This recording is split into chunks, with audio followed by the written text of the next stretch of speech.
What's up, guys? We're back. It's Too Troubled. New place and a great setup for episode 13. We're a teenager now, basically. We are. We're a teenager in the world of podcasts. In the world of podcasts. As far as I'm concerned. But let's get right into it. I mean, we'll give you a little intro really quick. NBA news. As always, schedule predictions. New segment. Maybe we have some people calling in, giving us some shit. Mm-hmm. Stay tuned. But first, Wembanyama's poster. I know you have a hell of a lot of knowledge on this, as last podcast you had a little segment about Wembanyama. So I want to hear your thoughts. I did indeed. On last podcast, one of my hot takes was that Victor Wembanyama, although he's hyped up to be this demigod, absolute one-of-a-kind talent, I went ahead and said that he was not going to be the prospect that everyone believes him to be. Mm-hmm. People are comparing him to be the best prospect since LeBron James. I'm out here saying that Victor Wembanyama is nothing more than a little bit more athletic Bol. And look at where Bol is turned up. Wow. And what do we know? Victor Wembanyama, for some reason, is getting held out of the first couple games in the Summer League. The Spurs received some backlash for it because he's not injured. I don't know what was going on. Maybe they're trying to cover up some things with Victor Wembanyama. Who knows? But that being said, he finally did come out and play against the Hornets. And in that Hornets game, I'm sure everyone's seen the clip by now, but Victor absolutely got postered. Absolutely posterized, dunked on. You know, I do feel bad for the kid. But at the same time, he's getting so much hype. He just got fucking paid. He's set. So you can't feel too bad for him. You know, he will still be able to develop and whatnot. We'll see how he turns up. But that's how I'm feeling. I don't think he's going to be the prospect everyone thinks he's going to be. When you're on top, people try to tear you down. Yes. So, like, there's been videos of Wembanyama at the shoot-around missing 7 shots in a row. Obviously, he just got posterized by some guy. Who knows who that guy was? Who knows who he is? Who knows if he's actually going to make the roster? He may be good, but... And then there's another video of him with J. Cole, watching him, and he just airballed a 3. So there's multiple videos out there of Wembanyama not performing to his liking. And obviously, you're probably not going to see him when he's doing really good just because he's, it's expected for him at this point. Yeah. But at the end of the day, like, he's been hyped up so much that I don't even think that there's a chance that he could live up to his expectation. I don't even think there's a chance if you put Michael Jordan back into a draft class that the expectations that Victor Wembanyama has coming into the league. Yeah. That Michael Jordan would be able to live up to these. So I agree. I don't think he's going to be as good. Maybe he's a top 20 player in the league because people forget how good 20, 21, maybe 20 is 20 best player in the league is Devin Booker, De'Aaron Fox. And I don't think Wembanyama is coming right year one and being better than any of those guys. Hell fucking no. I think we're on the same wavelength with Victor Wembanyama. But sticking on the Victor Wembanyama train of thought here, he was also in the news for something else that happened this past week at the Summer League. He was, quote unquote, attacked by celebrity Britney Spears. Yes. And his security guard backhanded her to the face, and now they're suing Victor Wembanyama for his security guard backhand. It's a whole story. That's a whole story. We don't need to go into detail. I just thought it was a funny point to bring up while we were talking about Victor Wembanyama. But also, I'll let you touch on this guy because I talked a little bit about Victor Wembanyama, but another kind of a disappointing guy in NBA Summer League so far. The number 2 overall pick, Brandon Miller. Yeah, there's been games where this guy has had more turnovers than points, and I personally think that Brandon Miller is going to be good. He's 6'9", he can shoot, he's athletic, but I mean Wemby's 7'5", athletic and can shoot. So I mean they're all relative at this point. I guess so. But really, the moral of the story is the top guys in Summer League are not performing, and guys that I didn't think would come in and play well are playing well. Like Amen Thompson is playing pretty good in Summer League, which is crazy to me. And his teammate Cam Whitmore, who was drafted in 19th overall by the Rockets, but was just really surprising to me because the dude was playing for Overtime Elite, which was a social media ran league. That's not a real league. You're not playing for the G League. You're not playing in Europe. You're not playing in college. You're playing for Overtime Elite. So I was like, these Thompson twins are going to have a rude awakening when they get into the Summer League or into the NBA. And honestly, Amen Thompson might be the best player in Summer League so far, at least in the top 5 draft picks. Seriously. Scoot is playing very well, but Brandon Miller and Wembanyama have both been disappointments. And I don't want to overreact. Yeah. Overreaction Monday, whatever you want to call it. Wembanyama has only played 1 or 2 games. But at the end of the day, when you're that highly expected coming in the draft, you should be, I don't care if it's one game, you should be putting up 20 on 50% shooting. 100% agree with you. Completely agree with you there, Trav. But I do have hope with Brandon Miller, as you were saying. He's the only guy in the top 5 draft picks that actually went to college and had some experience in the NCAA tournament, which NBA players have said is probably the best thing to prepare you for the NBA. Oh, yeah. So he's the only one with that type of experience. I don't know if you could really go ahead and say Wembanyama playing overseas against the French competition is going to be preparing him for the NBA. Nor could you talk about the Thompson twins coming from the social media run league. Yeah. Like, I don't know. We'll see how all these guys turn up. Maybe that's a little bit of a hint for one of my hot takes later down the line. But in other news, I think you touched on it briefly. Scoot Henderson, the 3rd overall pick, has been playing pretty well, and I think that you know, with the cusp of I guess this kind of ties in here too. But Dame wants out. He doesn't want to be a Portland Trailblazer anymore, and apparently he only wants to go to the Heat. But this will only help Scoot Henderson's case because he might be just given the green light to shoot the fuck out of the ball. So, you know, Scoot, he's not a very good long range shooter. He could hit the mid range shot, but I feel like throughout the past couple of years we see that if you're a guard, it's more easy of a transition. I mean, look at Amen Thompson. It's more easy of a transition for you to kind of get into the game. I mean, you look at some of these players who in recent memory that I remember played very well in summer league, like Lonzo Ball. You know, those guys are all guards. You're not really seeing a big center like DeAndre Ayton come in and dominate summer league. Yeah. So definitely summer league and early parts of the NBA season are dominated by young guards when in the draft class. So I'm not surprised Scoot is definitely up there playing better. But Dame wants out only to the Heat. His agent telling teams not to draft him. You're gonna trade for an unhappy player. Yeah, we're gonna see what happens because Damian Lillard on a new team, especially Miami, who was just in the finals, can put you over the edge. Yeah, I would be very scared for the whole NBA if Damian Lillard ends up going to the Heat. I mean, like you just said, they were already in the finals. They got a pretty stacked roster already. I mean, geez, that would be fucking crazy. That would be fucking crazy. Who knows, though? We'll see what happens with Dame in the upcoming weeks, and we'll be sure to report on it for you guys as soon as that news gets broken. But on the last note here, NBA news-wise, Draymond, free agency opened up like a week or two ago. Yeah.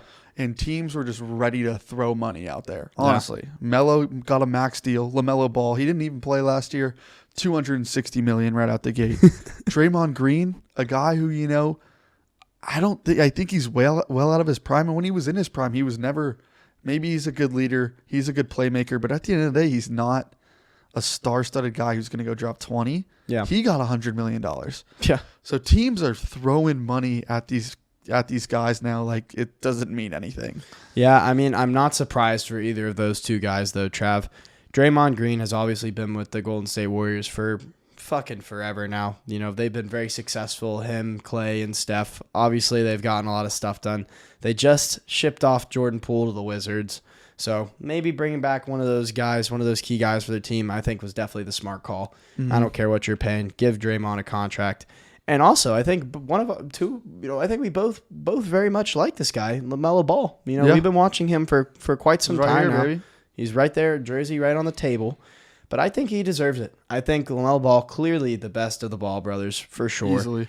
But he's just a flashy guy. Great passer. He could shoot. 6'7" point guard. I mean, I think LaMelo Ball is a very talented player, and I think that he might end up as a top 10 guy in the NBA in the next couple of years. We'll see. Maybe call it a hot take, but love the Melo Ball max deal there.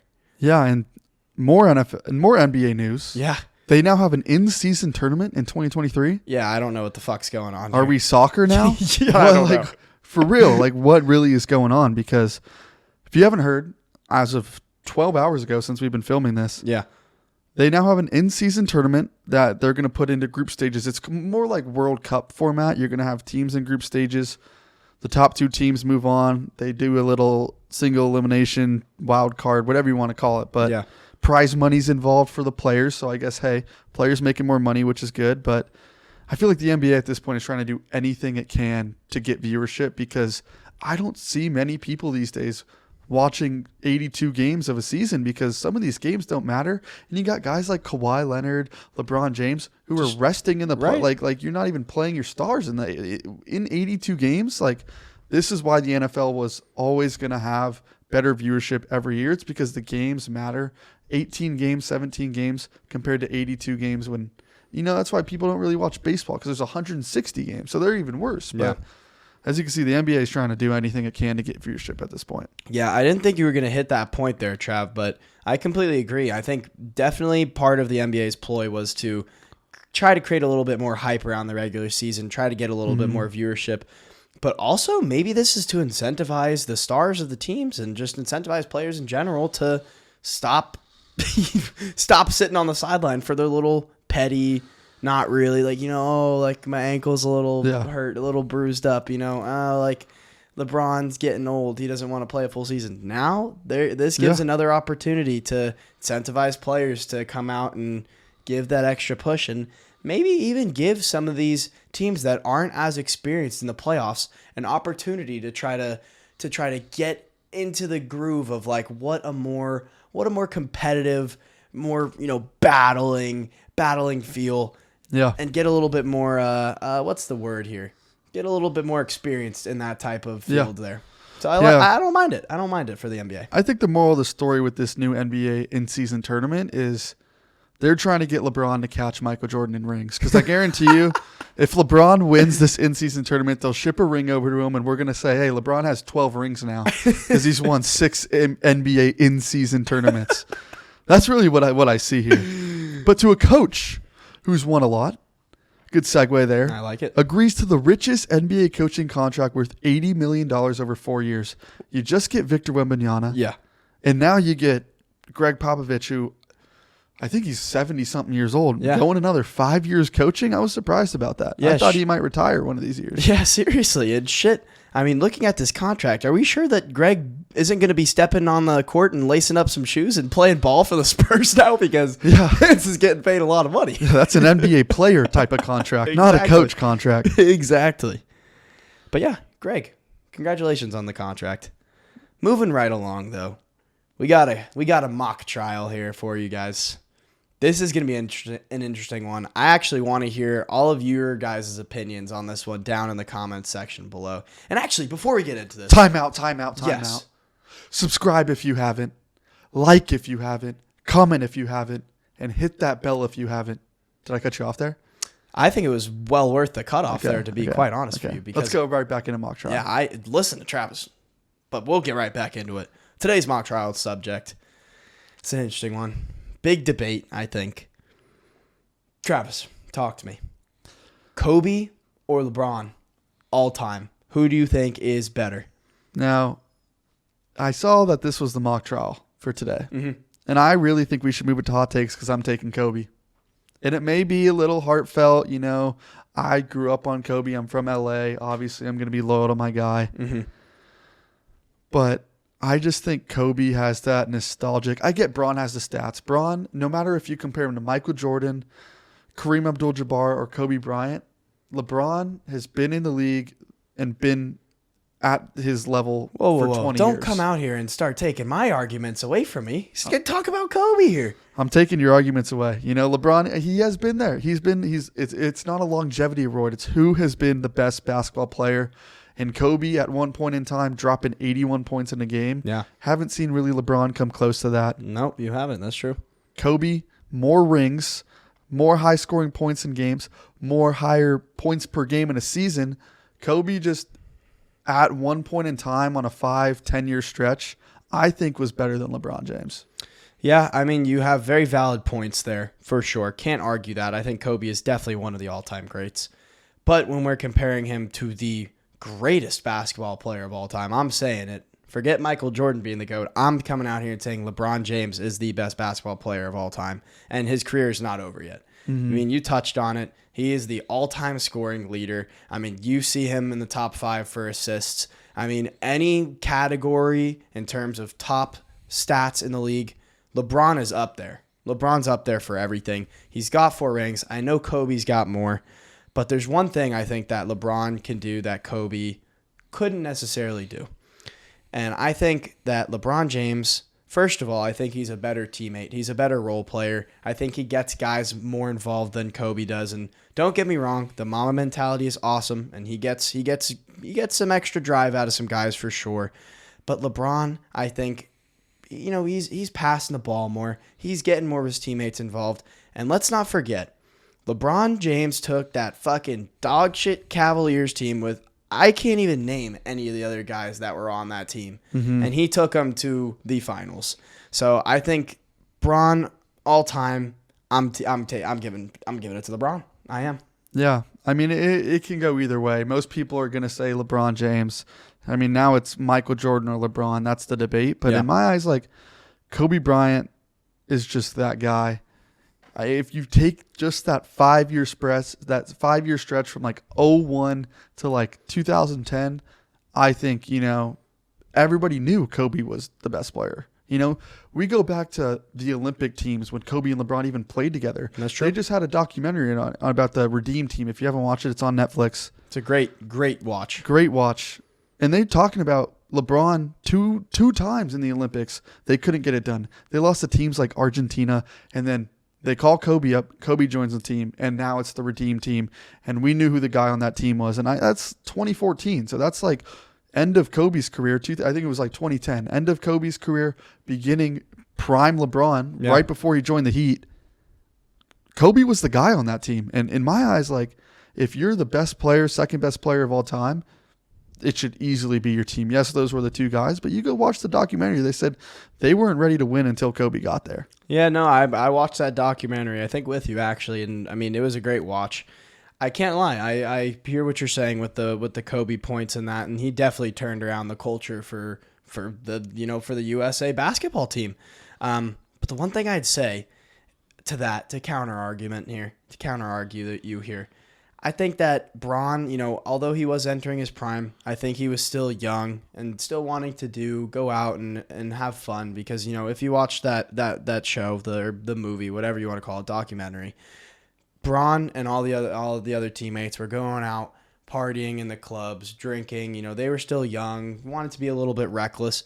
Kobe, like you had mentioned, was kind of towards the back end of his career. And I think Kobe just had to inspire those young guys a little bit more to, wake up, go into the gym, put in some extra work. So don't get me wrong. Kobe did inspire that team, but this is about the all-time better player, and I still believe it's LeBron. But hey, that is why this is mock trial, because we're meant to disagree. We're meant to try to convince one another. Well, we do agree. Agree to disagree is what we do here. That is very true. But I think there's something going on. Yeah, wait. I think I'm getting a call. Yeah. What's that? Who's calling you, Trav? I don't know. We're going to have to find out. Because Hater Hotline is next, baby. All right, guys. We got our brand new segment. The first time we're ever trying this. Cold calls. Cold calls, baby. We got some 2 troubled fans hating down in the comment section, leaving comments, and they got a lot of opinions. So I thought, what better than to let them voice their opinions on the pod? Yes. On the pod. Yes. So I think we got someone calling in who seems to be a big Blazer fan. And if you guys haven't been keeping up with the NBA, there's been some news with the Blazers. And you've been watching this episode. And we've talked a little bit about Dame wanting out, and why not get it straight from the source? Exactly. Let's get a Blazer fan. So let's see if he's going to call us, and let's see what happens here. What's that? I think we're getting a call. A cold call. A cold call at that. Let's pick up the phone. Hello, sir. Long-time listener, first-time caller, and I'm nervous but honored to be on with you. Yeah, we appreciate the call. What is your name again? Can you remind me? My name's Tommy. Tommy. Good to meet you, Tommy. Where are you from? I'm from a little town called McMinnville, Oregon, about 45 minutes south of Portland. Okay. So that explains why you're a Portland Trailblazer fan then. Massive Blazers fan. It's an unfortunate time to be a Blazers fan, but your whole life. Yeah, no, seriously. We talked a little bit about it on this podcast, but you guys just had the 3rd overall pick in the draft. You got Scoot Henderson, another guard, and that raised the question. There are so many guards now on the Portland Trailblazers. What's going to happen to Dame? What's going to happen to all these other guards? And you're seeing it. Dame wants out, and he said he's only going to the Heat. So I wanted to see, what are your thoughts on the whole Dame wanting out situation here? I'm crushed. Dame is by far the greatest Blazer of all time. And it's not just the accolades on the court. The greatest Blazer of all time is not just about talent. It's about buying into the community. And so Dame bought in more than anybody in the past. Clyde, Wall, and any of those guys had before. And so seeing him leave, it's like a nasty breakup. And it was one that you saw coming for a couple of years. It was clear the Blazers wanted to go young and Dame wanted to win, and those paths weren't aligning. But it doesn't make it hurt any less right now. Yeah, no, tell me about it. I'm not a Blazer fan, but I could definitely relate to that happening with my Seattle Seahawks with Russ leaving last year. But yeah, that is very unfortunate. Do you think that Dame leaving actually helps you guys and lets these young guys that you've just been drafting over the past few years develop and see if they could turn into a really good team and some good guards in the future here? Well, I think that's kind of a catch-22 question right there, because anytime you lose an all-NBA level guard, that never helps you. Yeah. And you talk about Dame's role off the court and mentoring these young guys in his relationship with Joe Cronin in the front office or Chauncey Billups on the coaching staff. Any time you lose somebody that integral, you're going to take a step back. And I think my Blazers are in for a couple of really dark seasons here, guys. It's not looking pretty. But I do think there is something to be said of having 3 really good young guards under the age of 25 with Anthony Simons, Scoot Henderson, and Shaedon Sharpe. Yeah. And those guys weren't all going to have minutes with Dame on the floor. And so you do have a little bit more freedom for these young guys to grow. The thing is, though, you hope, best case scenario, one of those guys is 80% of the player that Dame is. And so you're hoping to replace Dame on a lesser level. But if you get, something out of all 3 of them, they all become really solid players, then maybe you have a little more versatility than you had in any of the Dame years, because you have a little bit more height, maybe a little bit more athleticism, a little more defense. So then roster building is a little bit easier going on. So that might be kind of a 1 step back, 2 steps forward situation. But, man, it's not going to be pretty for these next couple of years, in my opinion. So you're talking about who is going to be 80% of the player. I want to see, you got 3 of them now. I think, who do you think is going to take that next step and who's going to be the guy on the Trailblazers? I think this year it's going to be Anthony Simons. But I think that's just a short-term thing. I think that's just a matter of he's familiar with Chauncey Billups' system. He's played in the NBA for multiple years now. He's on his 2nd contract. He's been able to play with stars, with Dame and CJ, and then also play by himself when Dame was resting and CJ had been traded. So I think this year, if Anthony Simons is in a starter role, he could be a 25-point-per-game scorer. But I don't know necessarily that he's in the long-term plan for the team here, because his ceiling's not as high as either Scoot or Shaedon, and both those guys project to be better shooters, better scorers, have better rebounding, potentially a little more playmaking capabilities, and most importantly, better defense. And that's something that the Blazers backcourt has not had in 15 years, guys. And so I think Anthony Simons' best projection long-term would be a 6-man role, but I don't know if he would accept that. He's probably too good to be a 6-man. So he might eventually get traded, in the next 6 to 15 months. But I think for the start of the season at least, he's going to be the go-to guy. Long-term, you got to go with Scoot. He's the 3rd overall pick. You see what he's doing in Summer League 1 game. He gets hurt in the 3rd quarter, but he dominates when he's playing. Yeah. He's an offense all amongst himself because he can flash, he can play off-ball, he can kick out to open shooters. He creates so much spacing on the court. Man, I'm excited to see him play. Yeah, he is an electric player, but I think Trav had something else here. Yeah, I got everyone's wondering, what is the package that you guys are going to get for Damian Lillard? So what if you were the GM, what would you be looking for a trade for Damian Lillard? It's tough. I think Joe Cronin overplayed his leverage when he was trying to build around Dame by saying, look, we want to push in all of our chips to build around Dame. Then all the other GMs took him for a fool and said, if you want to trade for our really good player, our Mikal Bridges, our Pascal Siakam, our Draymond Green, you're going to have to give us everything.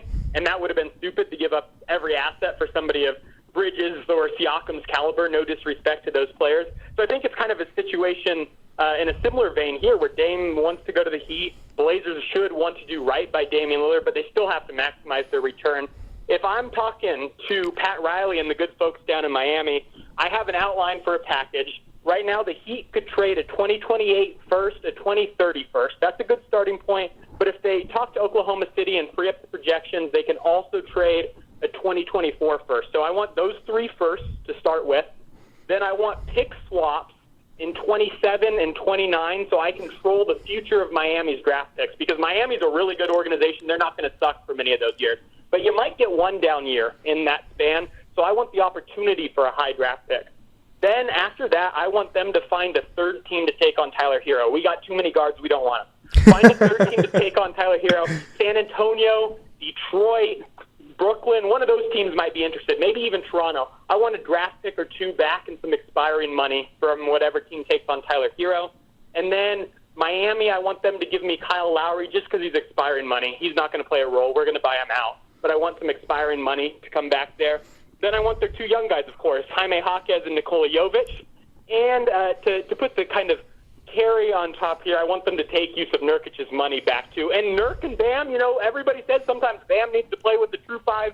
Nurk's an upgrade over Cody Zeller. So I think, Miami still gets something there. We get off his money. So essentially the thing we're getting back is we're getting 3 firsts from Miami, 1 first from another team, couple pick swaps in between there, Jovic and Jaquez, and Lowry's expiring money. That might sound like a lot. That's exponentially less than the Jazz got for Donovan Mitchell or Rudy Gobert. So that's taken an L a little bit on our part. But Dame gets to go where he wants. The Heat keep intact a title-contending roster with Butler, Caleb Martin, and then they still have Bam Adebayo, Kevin Love, a lot of talented guys down in South Beach. But the Blazers get something they can at least feel a little bit good about, even if there's no blue-chip prospect in any of those players.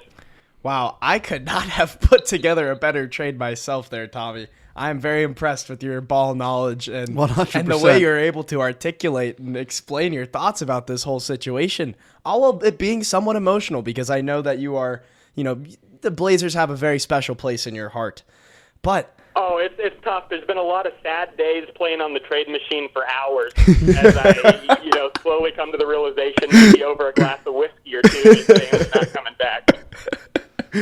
But Tommy, we appreciate your time so much. We thank you for being a Two Trouble subscriber and one of our biggest fans.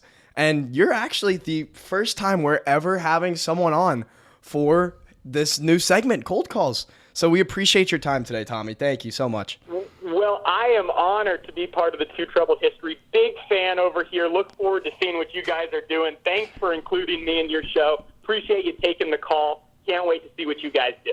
Thank you. I appreciate you, Tommy. You have a great rest of your day, sir. Y'all too. Bye-bye. Well, what an electric start to the Wow. Cold Calls segment. We're getting trades. We're getting mock trades. Oh my God, that was impressive. That was impressive. I was looking to go into a little bit of a fist fight with, he thinks he should get 8 first-round picks for Damian Lillard, but he was reasonable. He was reasonable. I think so. I was very surprised on how well he was able to articulate and explain his opinions. But yeah, let us know if you guys enjoyed this new segment on the pod. Let us know if you want to be on. You guys should drop a comment, and maybe you'll be featured on next week's episode. We shall see. So go do that, and thank you for watching this new segment. As always. Oh shit. We're not rolling the outro because we're still going. Here we go, baby. But hot takes. Yes, we're getting into some spicy hot takes. I did kind of go a little, I gave a little sprinkle of what could be coming. He dabbled. I dabbled in it a little bit earlier in the NBA news. But my first hot take is the 2023 NBA draft class will be historically bad. Historically bad. I mean, we already touched on the Wembanyama situation. I don't think he's going to be the prospect that everyone thinks he's going to be. 2 of the other top 5 picks are from a fucking social media league. What are we doing, guys? What are we doing, NBA teams out there? I don't know what we're doing. I mean, maybe they just wanted to be nice and, let's get these set of twins up here in the top 5.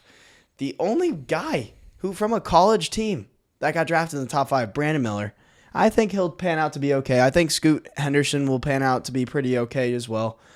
But I just don't see a guy in this draft class that is sticking out to me to be an absolute elite talent and an NBA ready guy. I just haven't seen it, Trav. Yeah, I mean, and that's from what we've seen in Summer League so far, that is really not a hot take. Yeah. But the 2023 class really leans on Victor Wembanyama, because if you're the greatest prospect of all time and then you bust, Yeah. that's the only step you need to really make your draft class historically bad. Completely You agree. know, Brandon Miller hasn't played exactly how we would want in the Summer League with the turnovers and the amount of low field goal percentage that this guy has.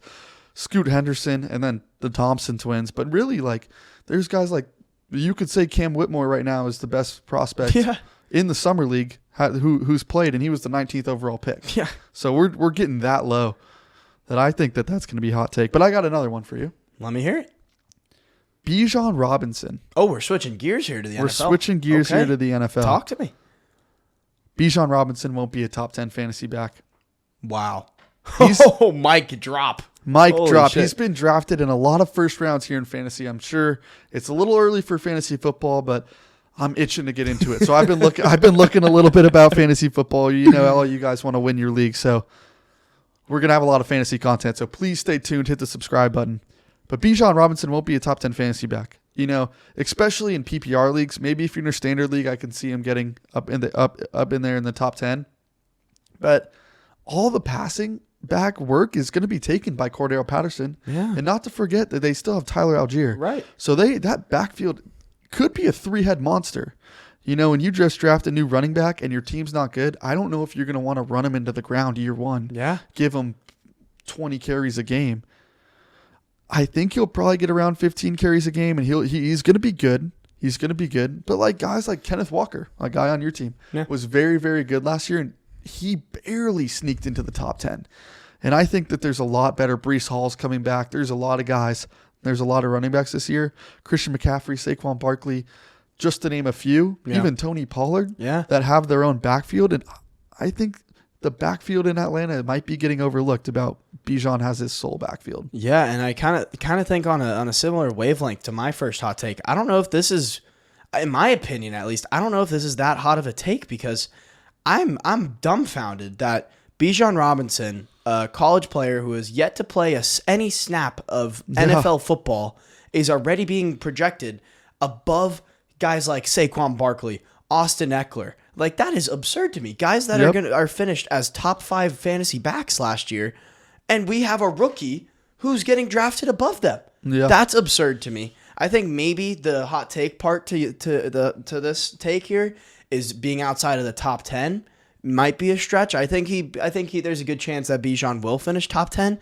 But damn, first round to me is crazy. Being the third running back off the board, that's insane. I don't agree with it, but I agree with you on this hot take. Yeah, I mean, really, if you go look at all of them, it's all based on that he's the sole guy in the backfield. And yes, out of Texas, he's one of the best running backs we've seen since Saquon Barkley come out of Penn State. Yeah. And Saquon Barkley was a top 10 back his first year. But then again, Saquon Barkley didn't have guys like Cordero Patterson, who is a capable fantasy back when he's by himself. So this is true. Bijan Robinson, top 10 is why it's on the hot take segment, because I do think even if you're the number 12 running back in his first season, he's still a second-round pick next year in fantasy. Though. Right. So a top 12, if he's the number 12 fantasy back, falling just outside the top 10, that's not a failure of a season, but it's not as high as like the third running back taken off the board is what people have on him today. I hear you. And moving right along to my next hot take. This might actually come as a big shock, but I think the Jets will finish this next year with a losing record. Wow. I know. That's crazy to say because they added Aaron Rodgers. Mm-hmm. The biggest position of need for the Jets. They got a new one and a good one at that. They added Allen Lazard. They got Randall Cobb. So they got Aaron Rodgers' guys. And their defense is solid. But something tells me that when all these guys come together, as you know, you're a Packer fan, Aaron Rodgers can be a bit of a diva. Maybe a little bit of a change of scenery in New York will help him out. But I don't think so. I think this Jets team is going to be a little confuzzled in the first few weeks of the NFL season. It's going to take them a little bit to get their groove going, but I think it's going to be too late. I kind of want to compare them to the Denver Broncos and the hype that the Denver Broncos were getting last year. It seemed to me like they were a quarterback away from being a legit championship contender team. Yep. And they got just that. They got Russell Wilson from my beloved Seahawks. And I was one to think that the Broncos were going to be really damn good. And look at how they finished off. The 5th worst record in the NFL. I don't know. We'll see. It's a hot take for a reason, but I got the Jets finishing with a losing record. Yeah, I mean, I really want to think that the Jets have a better roster than Green Bay, but honestly, I don't really see it. I mean, you got a stud corner in Sauce Gardner. In Green Bay, what do you have? A stud corner in Jair Alexander. Okay, you have a stud defensive tackle in Quinnen Williams. What do you have in Green Bay? A stud defensive tackle in Kenny Clark. Edge rushers. Rashawn Gary is better than any edge rusher that the Jets have. Receivers-wise, yes, they probably beat us. Garrett Wilson's better than Christian Watson. But by how much? I don't really know. Maybe Garrett Wilson, yes, he's the rookie of the year. He's better. But then we have Aaron Jones, who I think is better than Breece Hall and a better O-line than the Jets. So maybe they finish around how the Packers finished last year, which 8-9 with a losing record. Yeah, no, that's where I have them. I'm not going to come out here and say that they're going to finish with 5 wins like the Broncos did, but I definitely could see the Jets around that 7, 8. Maybe they slide up to that 9, but that's the hot take, is they're going to have a losing record. So we're going to stick with the 7-8 win mark there. Yeah, definitely hot take. And I got maybe the hottest take we've ever had. And I get it. I say that every week. But this really is my official hottest take I've ever had. I'm taking the Cowboys to win the division. I get it. Oh, God. The Eagles Oh, gosh. are the best team in the NFC. I'll say it. The Eagles are the best team in the NFC. I'm not going to deny it here. But 19 years in a row, the longest streak by triple any other division. Oh? A team has not won back-to-back titles in that division in 19 years. Wow. I was 2 the last time someone won back-to-back division titles in the NFC East. Wow, I did not know that statistic. That's actually pretty wild. And history repeats itself because it did 19 times. But one thing worries me, the last team to win back-to-back division titles in 01 and 02, I believe, was the Philadelphia Eagles. So it could be possible, but let's not forget on a roster standpoint and not looking at, little crazy things that happened throughout their division. Yeah. The Cowboys get another development year of Micah Parsons. Let's not forget the kid's 23 years old. Right, he's super young. Trayvon Diggs gets another year to develop.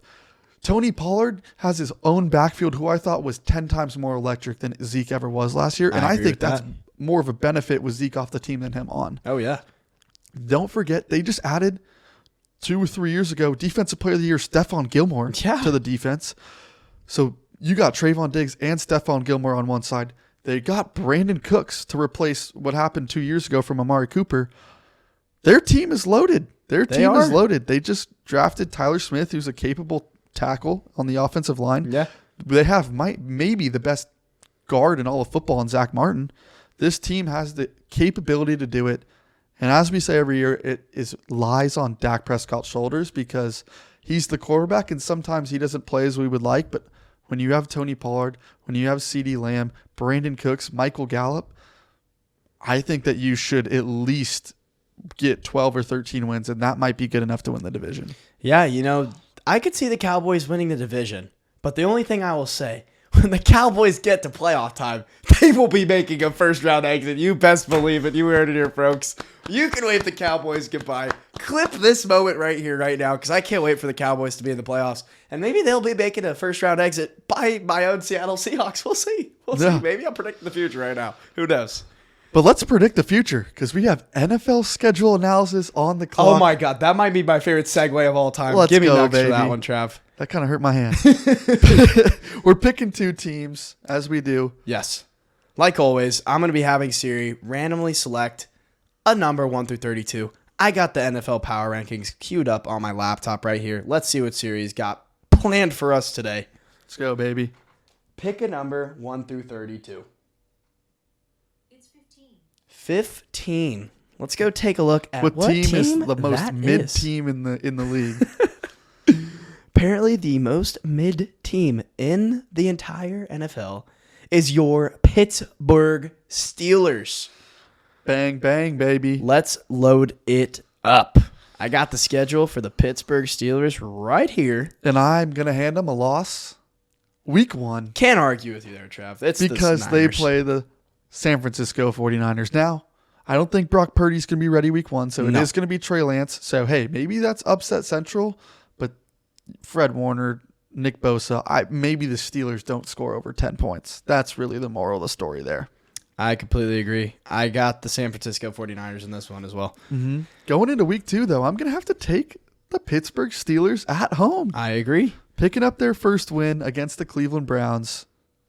Yes, maybe Najee Harris can play a little bit better than he did last year because he was god-awful last year, not just in fantasy, but really, I think he averaged like 3 yards a carry. Not really good at all. Uh-huh.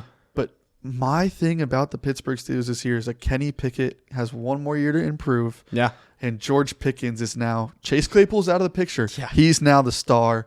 Him and Deontay Johnson are going to have a pretty good year, both of them alongside each other. I agree. I think that wide receiver tandem between the two of them is a very underrated one at that. It's just a matter of, like you were saying, can Kenny Pickett get them the ball effectively and efficiently? Mm-hmm. So moving right along to week 3, I hope you agree with me here, but I think that the Steelers are going to win backto-back games here. I do think that the Steelers will win back-to-back games. Yeah, I don't think the Raiders are a very good team whatsoever. So I don't think that there's the Steelers are going to win without too much of a problem here. I mean, the Raiders weren't really good last year, and honestly, I think they downgraded at quarterback. I would give me Derek Carr over Jimmy Garoppolo. I agree completely. So, I think Jimmy G just played into that Shanahan offense perfectly. Yes. So give me the Steelers week 3. Week 4, I'm calling upset central. I like it. I'm giving me the Houston Texans. CJ Stroud has 3 weeks. We live by this. At least one game on this schedule has to go unplanned. There's nobody ever, wins every game. Look at the Kansas City Chiefs. They're arguably the best team in the league. They have 3 or 4 losses every year. So I'm taking an upset here. I don't know why. Like I just have a feeling. I like it. Moving right along to week 5, a very tough divisional matchup. Yep. We got the Baltimore Ravens. Big rivalry. And the Steelers. I think I'm going to go ahead and just give it straight to the Ravens. I think this one's pretty self-explanatory. Yep. Lamar just got paid. Lamar actually has receivers now this year. Yep. So Odell, Zay Flowers. I don't think the Baltimore Ravens are going to have any issues in week 5. Week 6, they get to rest up, though, after they just got smacked by the Baltimore Ravens. But it's not really going to matter because they're playing the Rams. So I'm going to take the Pittsburgh Steelers on that, coming off a bye. Completely agree. If you have not seen our top drafted, the best and the worst drafting franchises of all time, the Rams have been horrible drafting. They're not very good anymore. They kind of lost all the players that they bought into with their draft picks, so they're going to be dog shit. Give me the Pittsburgh Steelers week 7. I agree with you, Trev. Yep. Week 8, move into the Jacksonville Jaguars versus the Pittsburgh Steelers. Give me the Jacksonville Jaguars. Trevor Lawrence is better than Kenny Pickett, and that's really all it's going to boil down to here. Both defenses are average. Both running cores, Najee Harris, Travis Etienne, pretty similar. Maybe you give it to Najee, maybe you give it to Etienne, but I think Trevor Lawrence and that Jags team is going to be pretty good this year, as they were last year. I agree. I think that they're going to take another step in the right direction. Week 9, I'm going to have to give it to the Pittsburgh Steelers here. They're playing the Titans. The Titans are a skeleton of the team they used to be a few years back. It's really just a Derrick Henry run offense, and I don't think that's going to be nearly enough to beat a well-coached, well-drafted Steelers team. Mm-hmm. It's not going to be a close game. I think the Steelers are going to blow the Titans out in this one.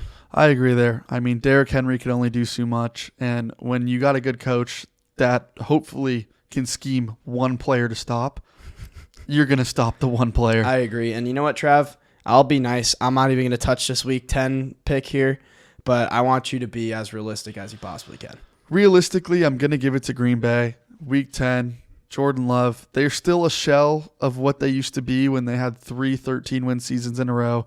Jair Alexander, Eric Stokes comes back, Devondre Campbell comes back, Rashawn Gary comes back. All those injured defensive players from Green Bay last year come back. And I honestly think the offense, yes, Jordan Love is not as good as Aaron Rodgers, but they're going to, chemistry-wise, they're going to work very well. I saw them, I think they are currently out in Cabo San Lucas.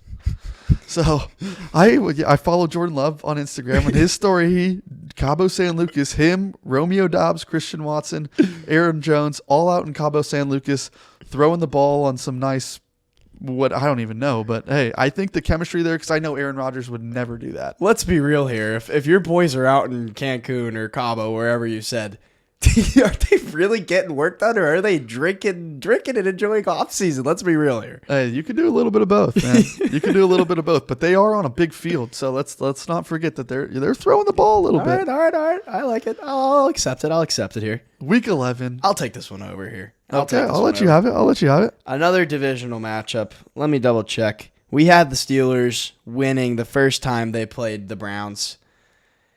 I think that they're going to sweep the Browns. Although the Browns are going to be a lot better than I think people think, I just think that divisional matchup is a very tough one. And I think the Steelers are just going to be a better football team than the Browns this year, if I'm being real with you. Yeah. So I'm giving it to the Steelers. Do you agree with me, or is this a toss-up in your head? Oh, you're giving it to the Steelers? I'm giving it to the Steelers. I think they might split against the You Browns. think they'll split? All right, we got to get a rock, paper, scissors. At least one. Yeah, At least let's one. get one. Rock, paper, scissors, shoot. You got it. Give it to the Browns. Give it to the Browns, I don't baby. give a fuck. I don't really care. But But week 12. A team that is going to sweep. Oh, yes. And it won't be the Steelers. It will be the Bengals. Give week 12 to the Bengals. I'm not going to say much. No. They sweeped them last year, I would assume. And I'm assuming that they're going to do the same this year. Yeah, and I think that we could be quick on these weeks 13 and 14 games. They got the Cardinals and then the Patriots. Yep. I don't think we need to say much. I think the Steelers are a better team than both those guys there. Do you Yep. agree with me? I am in full agreement. Perfect. Week 13 Chalk 'em is up. a Steelers win. And then week 14 is a Steelers win Perfect. as well. Perfect. I'll let you take week 15 over here. Tough one.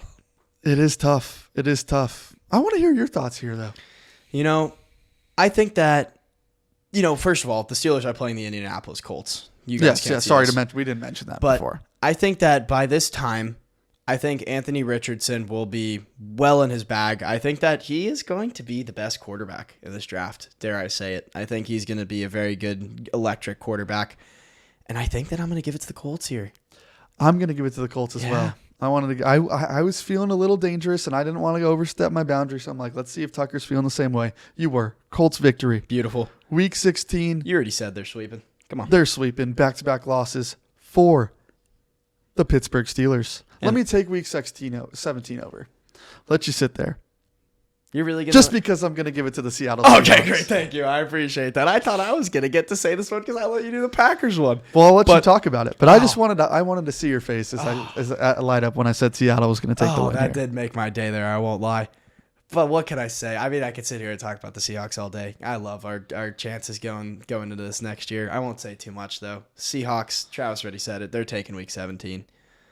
But in week 18, I think the Birds, you don't want to take the Birds here. I don't. You don't want to take the Ravens. I see it in your eyes. At least in 2000, since 2010 on, this might be the biggest rivalry in sports. And I would assume that the biggest rivalry in sports should always go split. All right. You know what? And you know what? I think the Ravens will be in a position where they might not even need to win this week 18 game. So, you know what? I'm totally good giving it to the Steelers here week 18.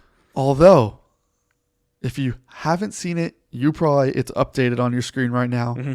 This will be, according to us, Mike Tomlin's first losing season ever. That I 8-9, finishing 8-9, one game away Wow. from continuing the streak. I just don't think they have the roster to do it this year. I don't. I don't think so. But moving right along, Mm-hmm. I think we got another team. Let's do it. Ask Siri. Let's see what she's got planned for us this time around. Pick a number 1 through 32. It's 24. 24. Ooh. Let's go down and check. All right, I'm scrolling down here. Let's go see who this 24th team is. Oh, I like this one. This is an interesting one. The Washington Commanders. I like it. Wow, this is going to be a lot of controversial picks here. My spidey senses are tingling. I sense the same thing as you, Travis. Week 1, Cardinals at Washington. Give Easy me the money. Commanders. Give me the Commanders. They're banging it off right off the rip. And honestly, I think that they're going to upset the Broncos in week 2. I could see it happening. I could see. I'm on the wavelength. Sean Payton's second game. Yeah. Maybe shit's not, still going on over there. Who knows? I think the Broncos are going to be better than they were last year, but Yeah. they're a big question mark as well. So I'm fine taking an upset. I'm fine. But week 3, I can't. No, I can't do it. Taking it upset week I'm going to have to do the Buffalo Bills. And in week 4, I can't do another upset. I can't either, no. The Philadelphia Eagles in week 4 are going to just cremate the Washington Commanders at home. Yeah, I think you'll like my opinion on week 5, though, here, Trev, because your least favorite team in the league, actually not your least favorite, but one of your least favorite, Yes. the Chicago Bears will be getting smoked by the Commanders in week 5. Yep, I agree. Week 6, the Atlanta Falcons host the Washington Commanders, and they're going to walk home. Their fans will be happy. Atlanta is getting the victory there. Yeah, I mean, maybe Bijan Robinson, who you just had a spicy hot take about, maybe he runs the ball pretty decently against the Washington Commanders. We'll see. Yes, but week 7, give me the New York Giants. I think both of these teams are around the same level. Yeah. I would say New York is a little bit better. They'll probably split, so New York at home, I will give them the win. I agree. I think that this is the only team that Washington will be splitting games with. Maybe, you know what? We'll get down the line there. Maybe they split with another team. Yep. But it's not going to be the Eagles because I got the Eagles winning in week 8. They are just, I mean, let's be real, guys. The Eagles made it to the Super Bowl last year, and they've only gotten better. So I don't see the Eagles taking any steps backwards at all. Give me the Eagles week 8. In week 9, I'm going to take the New England Patriots. Oh, I'm fighting you on this one, but I want to hear your reasoning. Bill Belichick is a great coach, and I think when you have a great coach who plays an opponent that doesn't have a very good quarterback, that defense is going to eat him alive. I think their quarterback, Jacoby Brissett, I'm not like, where's the improvement from Taylor Heineke there? Not really. Okay, Terry McLaurin. I just don't. I think the coaching over there, and I heard that they're very involved with DeAndre Hopkins. They can improve still throughout the offseason, but I'm going to have to give it to New England at home. I got a couple things to say here. I agree. I think obviously the New England Patriots are clearly the better coach team between the two, but I think the Commanders are clearly the more talented team roster-wise. Yes, you could say that. But the other thing I would say, you brought up a good point. There's a lot of talks about the Patriots maybe signing D-Hop, maybe signing Dalvin Cook. We'll see. Will you agree to, for now, before the Patriots have signed any big names, we take the Commanders, and if the Patriots select one of these guys in free agency and pick them up, I will go back and we could change this. All right, but I'm until down. then, you're good with that? Yeah, I'm good with it. Deal. Let's go. We're giving it to the Commanders week 9. I'll let you do this one. No, you're good. Week 10. Week 10, we got a big game. It's my Seahawks taking on the Washington Commanders. And although I do, the Commanders I think are going to be a force to be reckoned with, I don't think this is going to be an easy gimme win for us. The Commanders have to come to Seattle. They got to come up to loud Lumen Field, and they're going to feel the wrath of the 12s. Give me the Seattle Seahawks here. Yeah, I mean, that's pretty self-explanatory. The roster on Seattle is just better than Washington. Week 11, we talked about it a little bit earlier. Yep. Washington will split with the New York Giants, giving them a win there. But as we talked about earlier as well, week 12, they won't be splitting against the Cowboys on Thursday Night Football. So that will be a win in Dallas for Give me Dallas. the Cowboys. And I think we're going to give them back-to-back losses here because in Week 13, they're playing the Miami Dolphins, who I guess we'll preface this. If Tua Tagovailoa is alive in the season at this point, then the Dolphins will definitely be winning. But if he's not, I don't know. Maybe this will get switched. But we're going to assume that Tua will be healthy, so we'll give it to the Dolphins for now. Late bye for the Washington Commanders here. Very late. Week 14, but moving right into Week 15, coming off their bye, playing the LA Rams, I'm going to take the Washington Commanders. We don't really know how the Rams are going to play. They lost Jalen Ramsey. Matt Stafford coming back. Cooper Kupp coming off an injury. They still have kind of what was that Super Bowl team from 2 years ago, but I'm going to take the Washington Commanders. All right, let's do it. And then in Week 16, I think I'm going to give the Washington Commanders an L here. I know I was just shit-talking the Jets a little bit, but I think that by Week 16, I would hope that Aaron Rodgers has figured out his shit down there in the Jets in New York. I'm going to fight you. Really? I'm going to give it to the Washington Commanders. I think the Jets have a little bit of a worse O-line, and you're playing De'Aaron Payne, you're playing Jonathan Allen, you're playing Chase Young, one of the best defensive lines in the league. And with Aaron Rodgers not to be able to move like he was younger, I think that they might eat that offensive line and Aaron Rodgers is going to get sacked a really good amount. You know what? I won't fight you on this one, Trav. You've convinced me. I do see your point there. I will go ahead and give it to the Washington Commanders here, Week 16. You got to throw an upset in there, I like always. It. No, I like it. No upsets the next 2 weeks. San Francisco 49ers are going to beat the Washington Commanders. And then in Week 17, the Cowboys are going to sweep the Washington Commanders, completing the sweep, finishing the Commanders off at 7-10, I think. Am I correct there? That's what I got on my computer. So 7-10 it is for the Washington Commanders. Which is exactly where I think they were last year. No big improvements really from last year. Yeah. So you're going to expect the same result. Yeah, I don't think many surprises there with the Commanders' record. Yeah. But unfortunately, I think that's all the time we're going to have for today. I really wish I could spend all day with you guys. I really do. But that's what we got for you on episode 13. Yes. Wrapping this thing up. Finishing off us as teenagers as a podcast. But keeping it the same because, as always, cue that outro, baby. Peace!